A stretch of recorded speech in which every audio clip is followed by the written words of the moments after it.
You're listening to episode 179 of the D6 podcast. I don't know anything more important in our society or in the kingdom of God than to help the church, help the family. Discipleship is not an event, it's a way of life. And one day it just hit me that discipleship at home was not about doing more. It was about inviting Christ into what we were already doing. The goal of family ministry is not families sitting on the couch holding hands and singing Kumbaya. The ultimate goal is families that love God, love people, and make disciples of all peoples. So that's why you're here. You're here to say 1 hour a week, as significant and as awesome as it is, we know that it's not enough and we want to be intentional with every hour. You're listening to the D6 podcast. Here's your hosts, Ron Hunter and Jeremy Lee. This is the family ministry podcast that helps you connect the church and home. Hey, Ron, happy Pastor Appreciation Month. It is that time of year, isn't it? Did you have good pastor appreciation months when you were on staff at churches? Yeah, just for people who may not know, October it typically is a month. I don't know where this started. I don't know either. We should have looked this up before we were at this point. Usually I blame holidays like this on greeting card companies who want to improve their sales, but I don't think they have them, yeah. I don't know who started this, but I want to hug them because pastors need appreciation. I think that is the theme of this thought. And yes, I don't know when this started, but I did. It's been around a while because it has. And my thing was always I would have random gift cards to restaurants show up in my little mailbox from people. Yeah. And I was like, bring on the free food. So that was my favorite. Yes. Did you ever get introduced to a restaurant you would never go to through that? Because I did one time. No. What restaurant did you get introduced to? The very first time I ever went to a Ruth's Chris was from a pastor appreciation. And the church, and this goes back a ways. This would have been 18 years ago, and we got a Ruth's Chris gift card. I think it was for $125 because, Ruth's Chris is not inexpensive, but boy, is it classy and nice. And I would have never gone to Ruth's Chris had I not gotten that gift card, I doubt. And my wife and I had an incredible date. So one of the memories I have also is we had a member who was a season tickets to the Titans. Yeah. He had season tickets to the Titans, Tennessee Titans, NFL. And he would take me to games around Pastor Appreciation Month, too, which was another one of my favorites. Yes. I'm a big football fan. But I guess I want to talk to Ron. Let's talk to the minister who maybe just found out that it's Minister Appreciation Month and they're not going to get any gift cards. Yes. They're not. Yeah. It's a combination of anger and sadness. So, and here's what I've learned about anger and sadness, by the way. Okay. Anger is when your heart is telling you want something to change, and sadness is when your heart is telling you can't change it and you need to just to accept it. So those are two big distinctions for me. Yes, there is. So there might be a minister who's like, you know what? I never get anything for Minister Appreciation Month, and I'm angry about it. I need something to change. What would they need to do? Well, before we get to what would they need to do, I think one question would be people might not have forgotten you. They just might not know this month exists. I think that's the first clear indicator. I mean, there was a day when, catalogs from various publishers like ourselves would show up on the mailbox going, hey, October's Pastor Appreciation Month. Here's 5 different things you can do for your pastor. But if they're not getting that, they don't know, and they will forget because they forget their spouse's, they forget their anniversary. They forget their spouse's birthday. Mm-hmm. So if they would forget those, please don't take this personal. That would be my first admonition to you. The second would be something that my wife has done in the past. She'll say, hey, it's my birthday month. You did catch, not birthday month. She wants to spread that puppy out through all 30 days. And in addition to whatever I do for her, she's going to do something for herself. You're right where I am on that. Okay, so what would you do for yourself if you were? That's it. Yeah.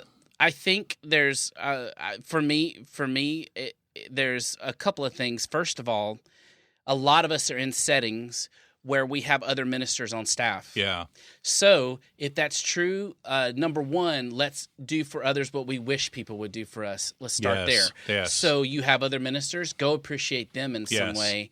that might do a little bit, but I think that doesn't solve whatever you're feeling. Yeah. And this is what I've learned. We're about to talk a little bit about Dr. Edward Moody, and he's kind of like your resident go-to for counseling. Yeah, that's right. But in counseling, one of the things I've learned is I have to parent myself in the ways that I don't feel like I got parented. Yes. I think all of us have to figure that out. That's right. That's right. I want to try to, do you think it might transfer? I think it might transfer to say we have to appreciate ourselves. Yes. In the way that we wish we would be appreciated. And that I think we can call that self-care, whatever we need to say. So this is what I would say. You know what? It's minister's appreciation. If nobody's going to appreciate, take some time to appreciate yourself. And Absolutely. It may not be money. It may be giving yourself some time. What's a way that you can stop and say, you know what? Good job to me. 100%. I mean, is that selfish? I mean, no, there might be some listening who might say, well, that sounds really selfish. It is not selfish. It is stewardship. Yes. It is being a good steward of, and you know, again, we'll talk more about this next week. So we do want to highlight Dr. Moody's resources that we have. But I remember as a child hearing about the most dangerous professions in the world. And at the top of that list was always a police officer, firefighters. I've now come to find out that the people who fish for crabs in the Great North, whether it's around Alaska or Maine or whatever, they're in that dangerous group. My dad was in that. It's the reason why I think it stood out to me. He was an electrician working on the outside power poles, not the inside, but the really high power poles on the outside. And he was in that top 10. And I guess it just always stood out. And pastors were never on that list, but I am convinced that if we had an emotionally driven list, not a physically driven list, pastors would be right at the top of that list. No doubt. Don't you agree? I completely agree. I think one of the moments in my ministry journey that was alarming to me was when it was taught to me that verse in Ephesians does not say, look only to the interest of others. It starts with, look not only to your own interest. That's right. And then the interest of others. There is a nice progression there that was taught to me. And, when it was taught to me at a time in my life when I was a little frustrated that I was going through all this and no one was helping me. And a mentor was saying to me, hey, guess what?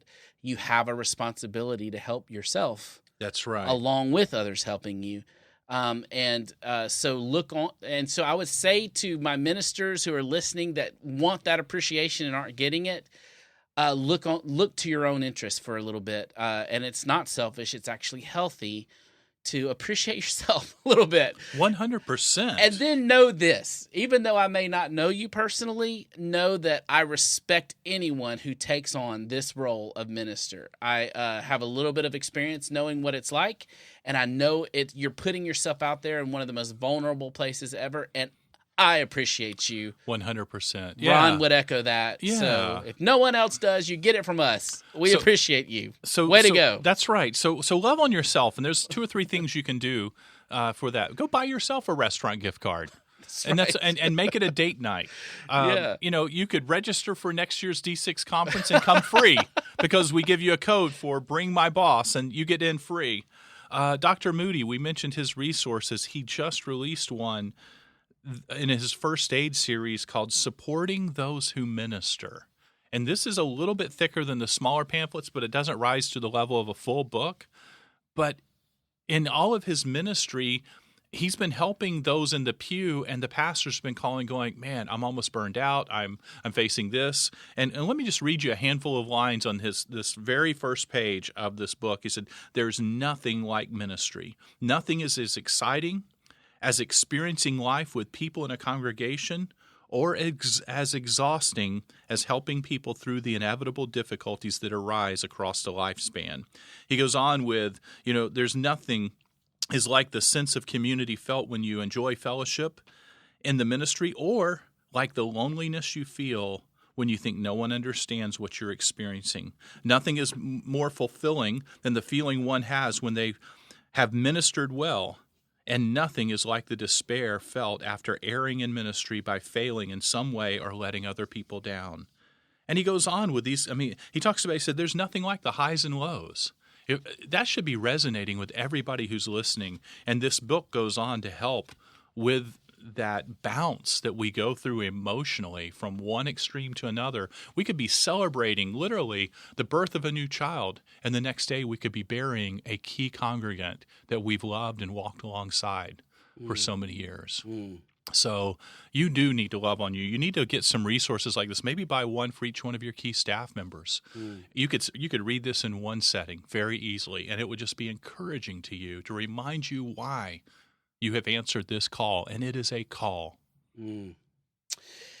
I think we have done a good job, hopefully, of covering Pastor Appreciation Month for you, and maybe this is what you needed to hear today. But we also have something else I think that you will love. We have gone into the vault. Yes, and you pulled out your favorite interview, Jeremy. You asked me what my favorite interview was, and this is the winner of that. Shaunti Feldhahn is a researcher, and she talks about the mind of a child. My reason for including this one as my favorite is the uniqueness of it. She brings that aspect of a researcher, and I just remember it being striking to me.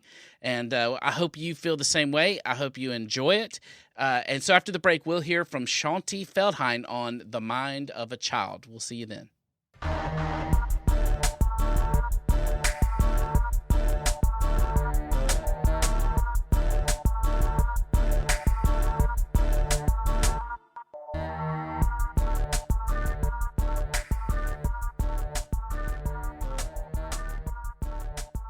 She was an analyst on Wall Street before unexpectedly becoming a social researcher and best-selling author.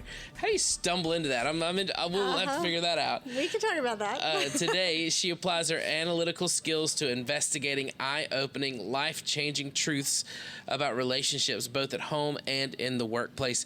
Her groundbreaking research-based books, such as For Women Only, have sold more than 2 million copies in 23 languages. I bet that's an experience. And they're widely read in homes, counseling centers, and corporations worldwide.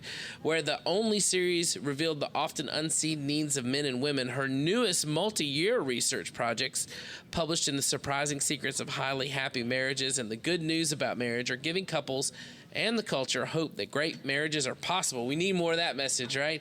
Yep. Likely and simpler than most people think.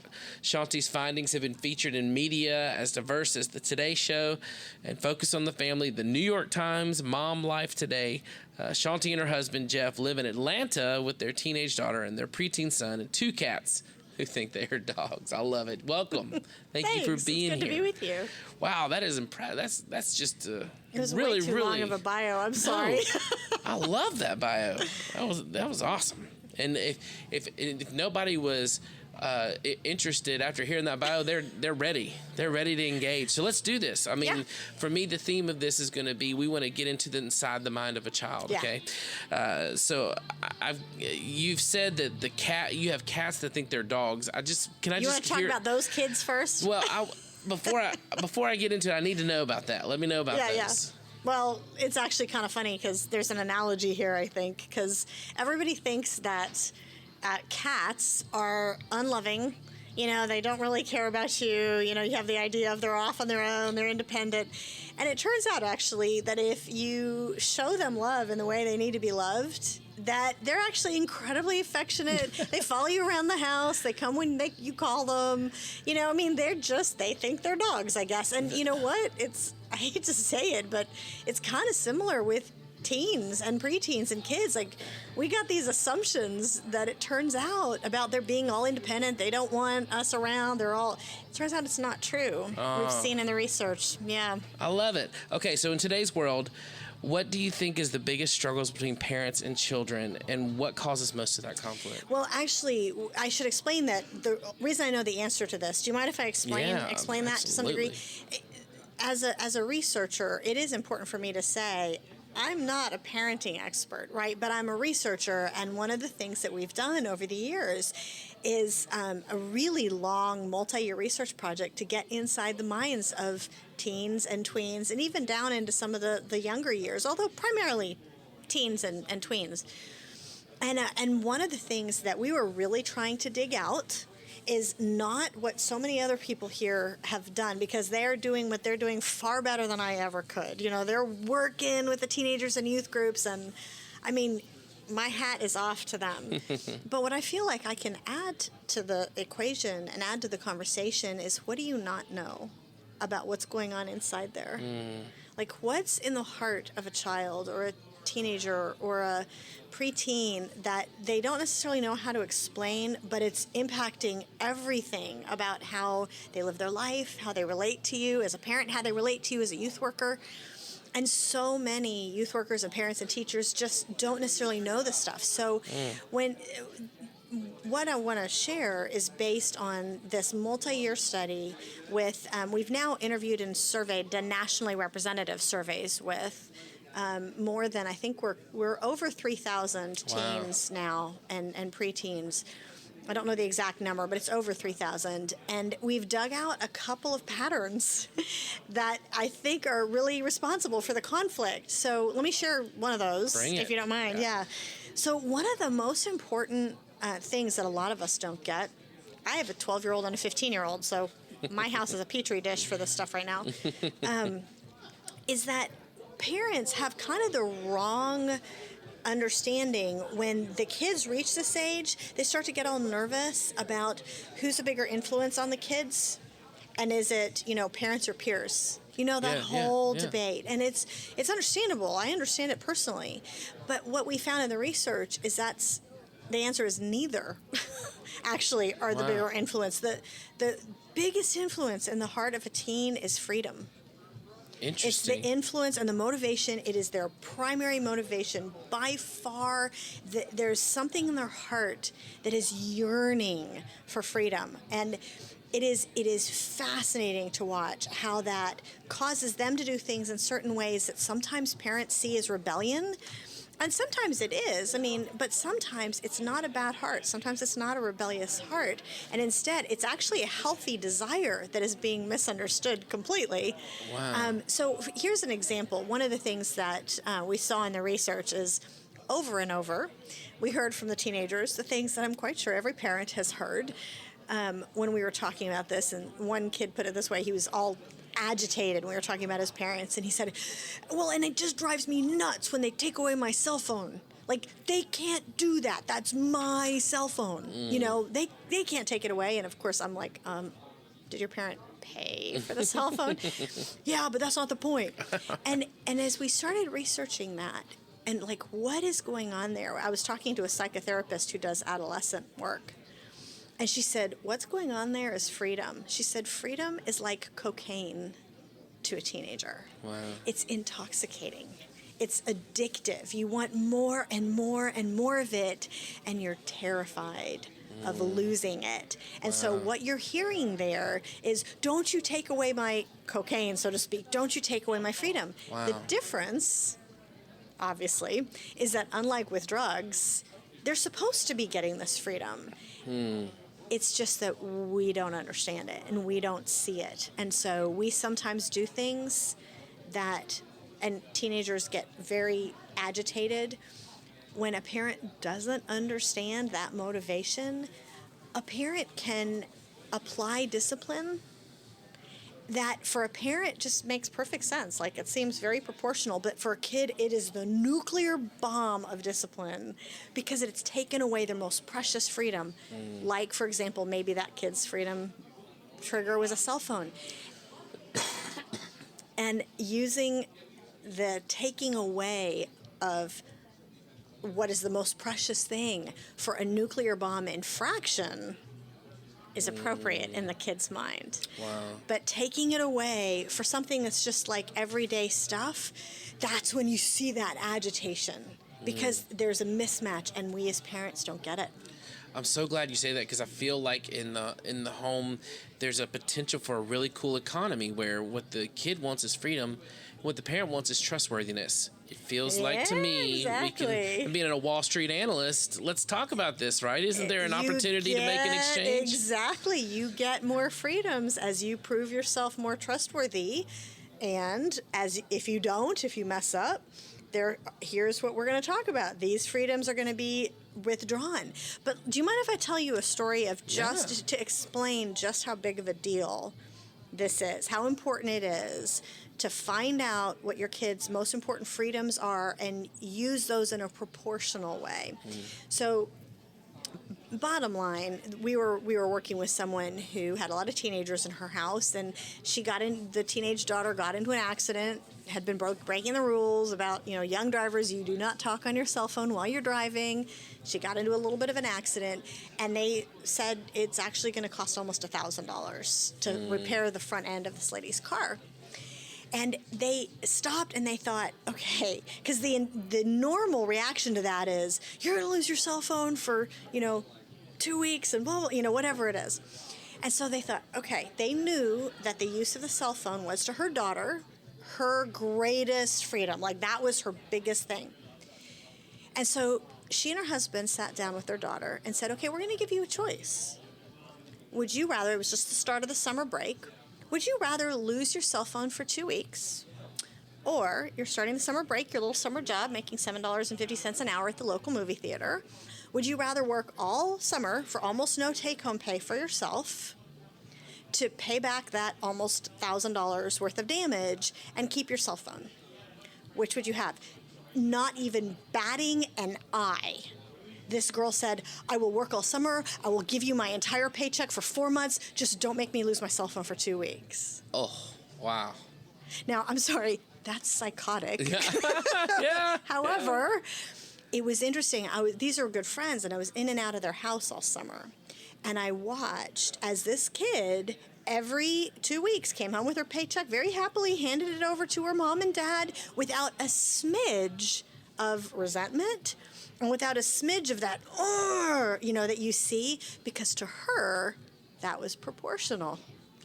And it was literally just a lack of understanding that would have caused a parent otherwise to say, well, you're going to lose your cell phone, because that to a parent seems very proportional. But for a kid, that's the nuclear bomb of discipline. And her parents had thought about it, and they said, was this a rebellious heart? Or was this just stupidity, like stupid teenage stuff? And they said, you know what, this really wasn't a rebellious heart. It was just stupidity. And so to do something that seemed proportional to the kid, they gave her the choice. And I got a really good story, because I'm like, wow, that really shows just how differently kids view things. Well, that's awesome. A great story. I remember it reminded me of a quote I heard of a teenager say one time, that they said losing their cell phone would be like losing a limb. Yeah. And I've thought about that often. Yeah. That reminded me of crazy. Let me explain why. And now, by the way, not every kid, a cell phone is their primary freedom trigger. Sure. I mean, everybody, sometimes it's the car, the use, it's all over the map. However, that we have to remember as grown-ups, we have to remember that we can't quite remember what it was like for your whole life. If you wanted to do something, you had to go through mom and dad. If you wanted gum at the grocery store, you had to go, can we please, I'm sorry, honey, we're not going to pay for the gum. And then suddenly you do a little babysitting job or a little lawn mowing, and you have a couple dollars, and I'll pay for the gum. Okay. So you don't have to be dependent. Like, wow, I can pay for the gum. That just feels amazing. And then comes the day where I can drive myself to the grocery store and get the gum if I want to. And we've forgotten that everything in them is, and it's a healthy yearning, everything in them is, this is feeling amazing. Yeah. And you can see how scary it would be. One of the kids said, when I got my cell phone, I felt like a real person for the first time. Wow. You can see how scary it is to lose that. So we just have to, if we're going to have the relationship and the bridge, we just have to understand them. That's beautiful. That's what I'll take away from this interview personally, so thank you so much. Sure thing. In your book, For Parents Only, you discuss how the mind of a child works. Can you give us just a little taste of what that means? Well, like what we were just talking about, for example, basically there is a lot going on inside that doesn't make it outside in any kind of coherent way. Yeah. I'm sure we've all seen that. And it's basically, there's a lot that's trapped in there. And one of the things that I've found is that basically in the research, this is my analogy, this is not scientific, but it's almost like the teenagers and preteens, to a certain degree, they're like this giant jumbled ball of emotions. There's so much going on, and they don't really even understand themselves very well yet. And the analogy that I use in my mind is, you know how you take a rubber band and you twist it and you twist it and you twist it and twist it, and pretty soon it starts getting tense and all kinked up, and it's just this giant jumbled ball. Well, that's kind of the heart and the mind of a teenager or a preteen, and they don't know how to explain what they're feeling. They just erupt sometimes. Yeah. And it's so critical for parents to understand how to pull that stuff out of them, how to listen to what's going on in their heart, and help them explain what's going on in their mind. Because as they learn how to listen in a way a kid needs to be listened to, which is different actually than the way many of us do, it's almost like as they get that out there, that twisted ball of rubber band, it starts relaxing. And you see it relaxing, and you see them being much more open and not having that sense of tension because they cannot get across what's going on.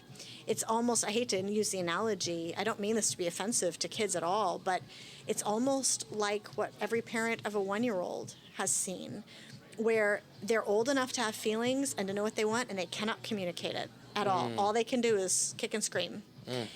And it's very similar at these years, and so we have to learn how to listen. I love that. Okay, so explain how children and youth ministers can utilize this information. I know we're talking to parents, but we've got age-graded ministers that are listening to this. So in their ministries, in relation to the parents of their students, how can they use this information in the way they relate to them? I would urge anyone who's working with kids, youth, and teenagers, and especially the preteens and teens, but it goes down into the younger kids. I would urge them to get a hold of the For Parents Only research, which every chapter we have the survey data about what percentage, because it doesn't apply to every kid, every issue. You get about a 70 or 80% agreement rate. Look at the data and have that in mind as you think of, okay, how do we design an approach with the parents, with the kids, that pulls out what we want to learn about them so that we can speak to the heart of the child.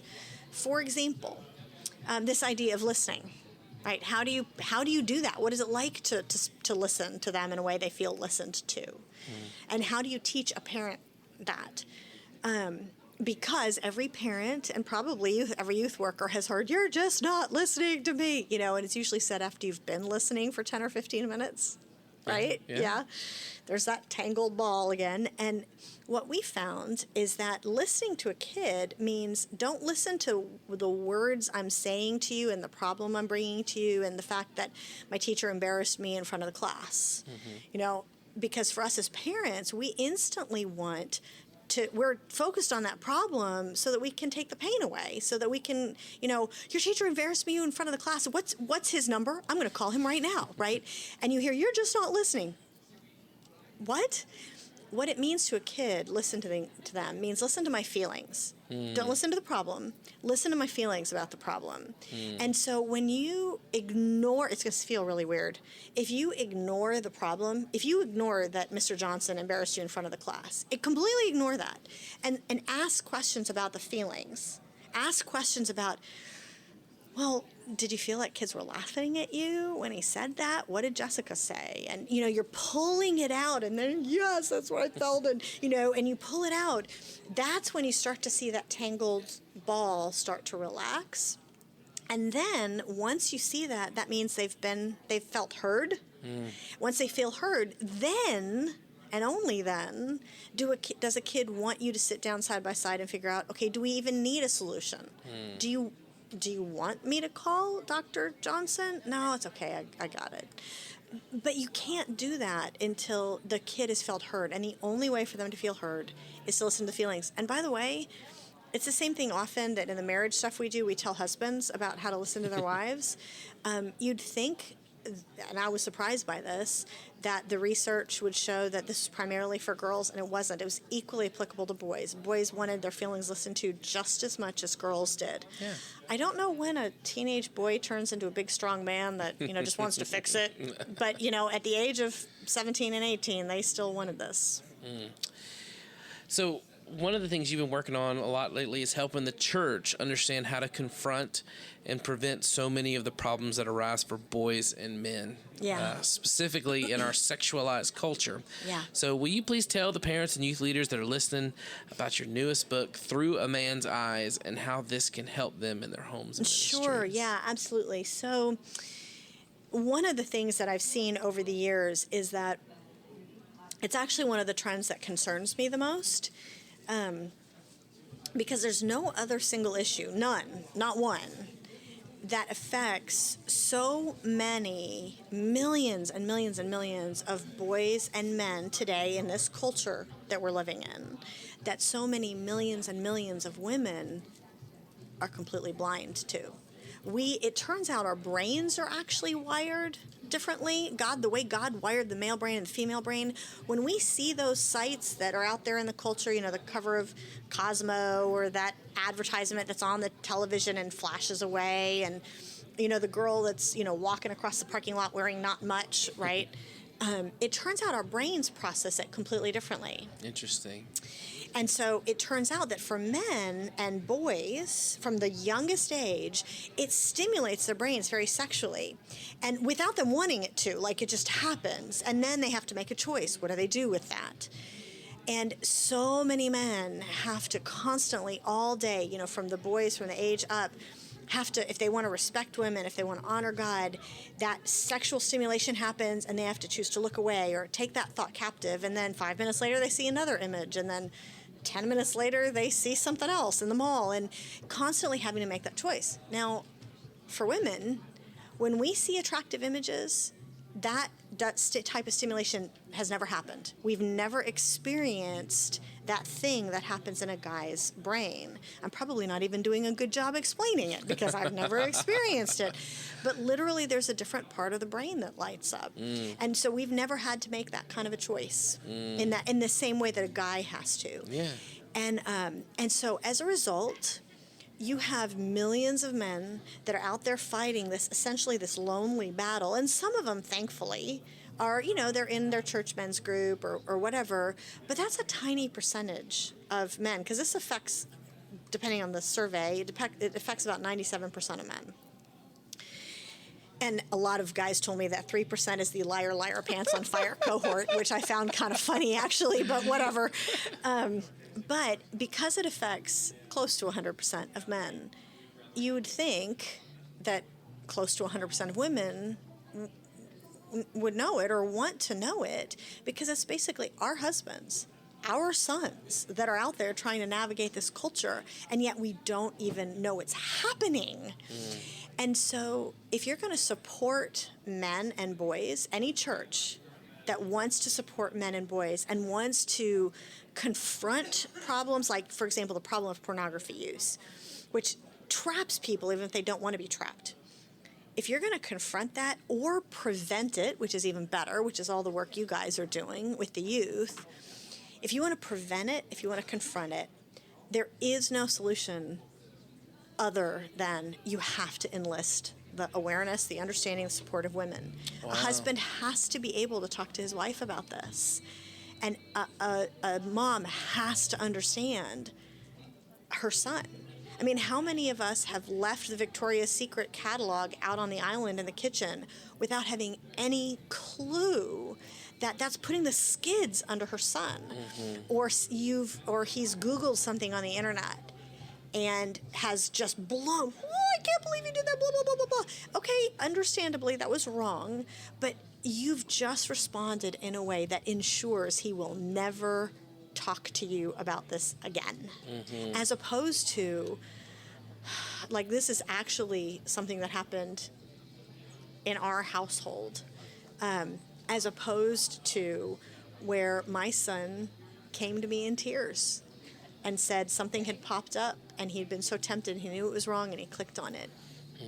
And he was repentant, and he was like, we told him, okay, would it help? Because we've been meaning to get a different type of software that would catch even some of those things other than what we already have. And he was like, yes. Like, if I didn't know some of this stuff, I would have flipped out instead of being someone that he feels like he can talk to. Wow. So that sounds like an incredible resource, for sure. I want to just personally thank you for the energy you brought to this interview. I mean, absolutely. You brought it. Okay, You really brought thank it, you, and Jeremy. I thank you. I appreciate that. If you guys want to connect with her, you can go to Shaunti.com. She's also on Twitter. She's all over. It's easy to find. Thank you for being with us. You are a great guest. Thank you so much, Jeremy. I appreciate it.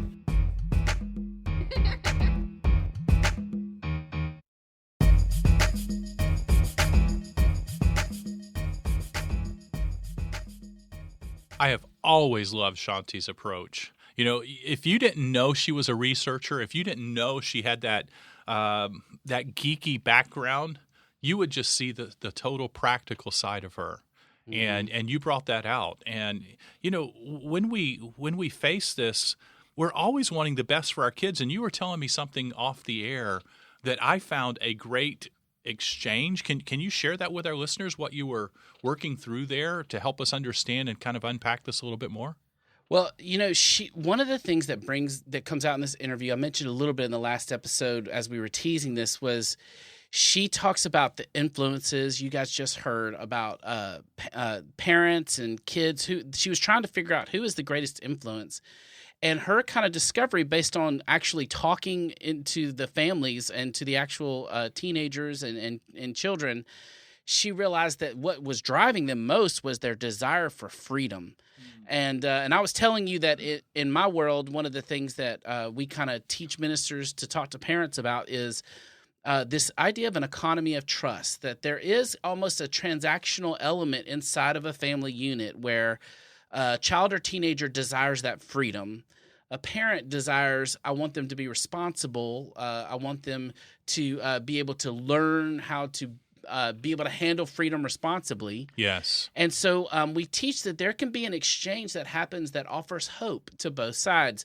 That the child or teenager, they receive hope that I can get that freedom if I make responsible decisions. And then the parent can find that hope of, hey, you know what? I can raise a responsible person if I'm willing to offer responsibility in exchange.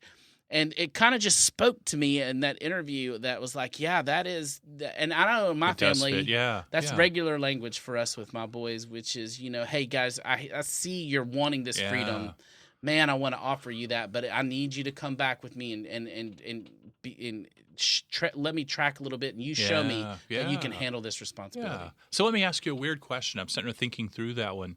Do your kids earn the freedom by being responsible, or do you grant the freedom up front and then remove it if they are not responsible? Yeah, go ahead. Let me kind of I don't want to trap you. I want to tell you why I think there's an important area in there.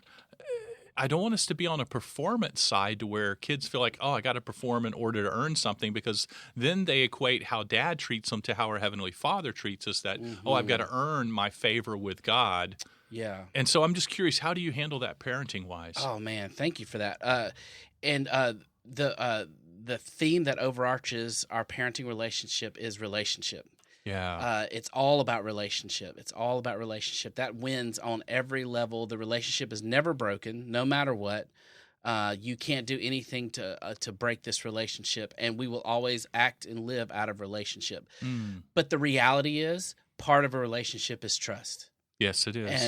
And the way and I can't change. I didn't create this system that we earn and break and re-earn trust. And so, without going terrible detail, one of the things we teach in this scenario is, and this is surrounding, in our world, it's around a driving contract. What we try to say is, hey, this is where we begin to teach this, is, hey, as you go out and drive, you're going to begin to make decisions that on your own moral compass. You'll spend more time away from us. That's right. We are going to go ahead and tell you that you're a human being who is going to mess this up. We just want to say up front that we have a system in place for you to break trust and then re-earn broken trust. Wow. So that you have hope. Because one of the things that I've recognized in my ministry journey with teenagers and kids is that the scariest place for me is when a teenager gets to the place when they've broken trust so many times and they've received the disappointment of their parents so many times, they begin to believe in their hearts, I'm a bad kid. Yes, exactly. And they can never do anything good to restore it. And I've seen too many teenagers get to a place of hopelessness where they just don't care anymore because they don't believe that they even have a shot of re-earning trust. So one of the things in this economy we're doing is we're always saying, hey, yes, trust was broken here. Now here is very specifically what you can do to re-earn that trust.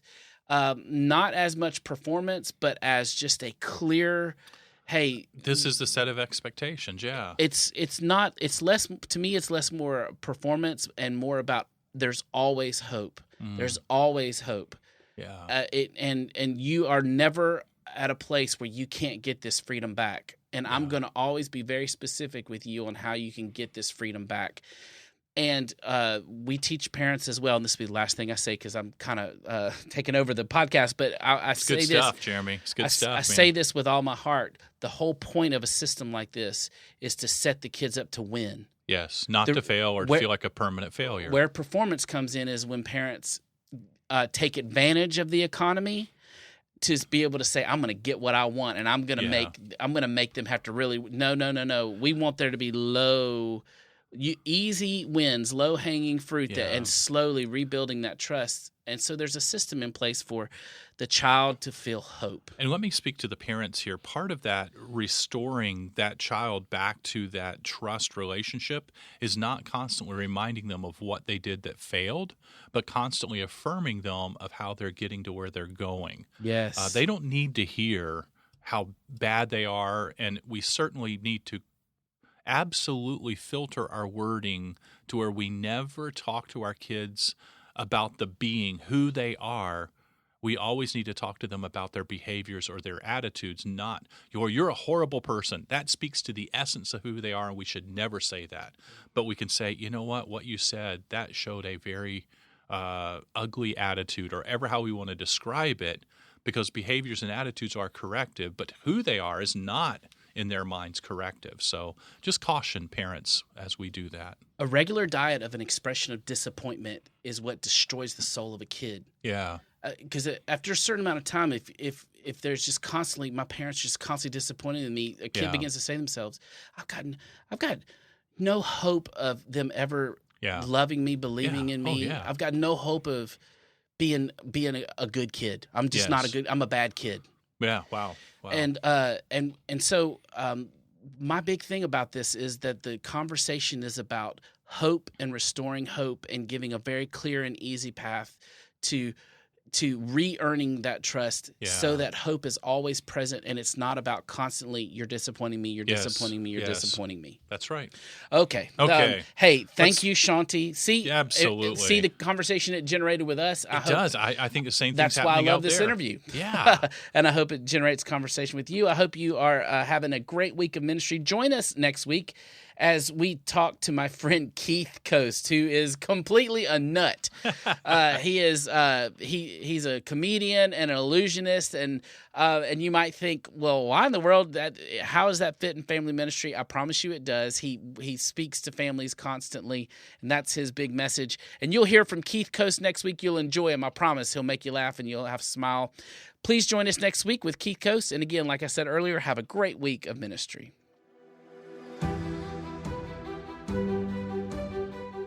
You've been listening to the D6 Podcast. You can learn more about D6 at d6family.com.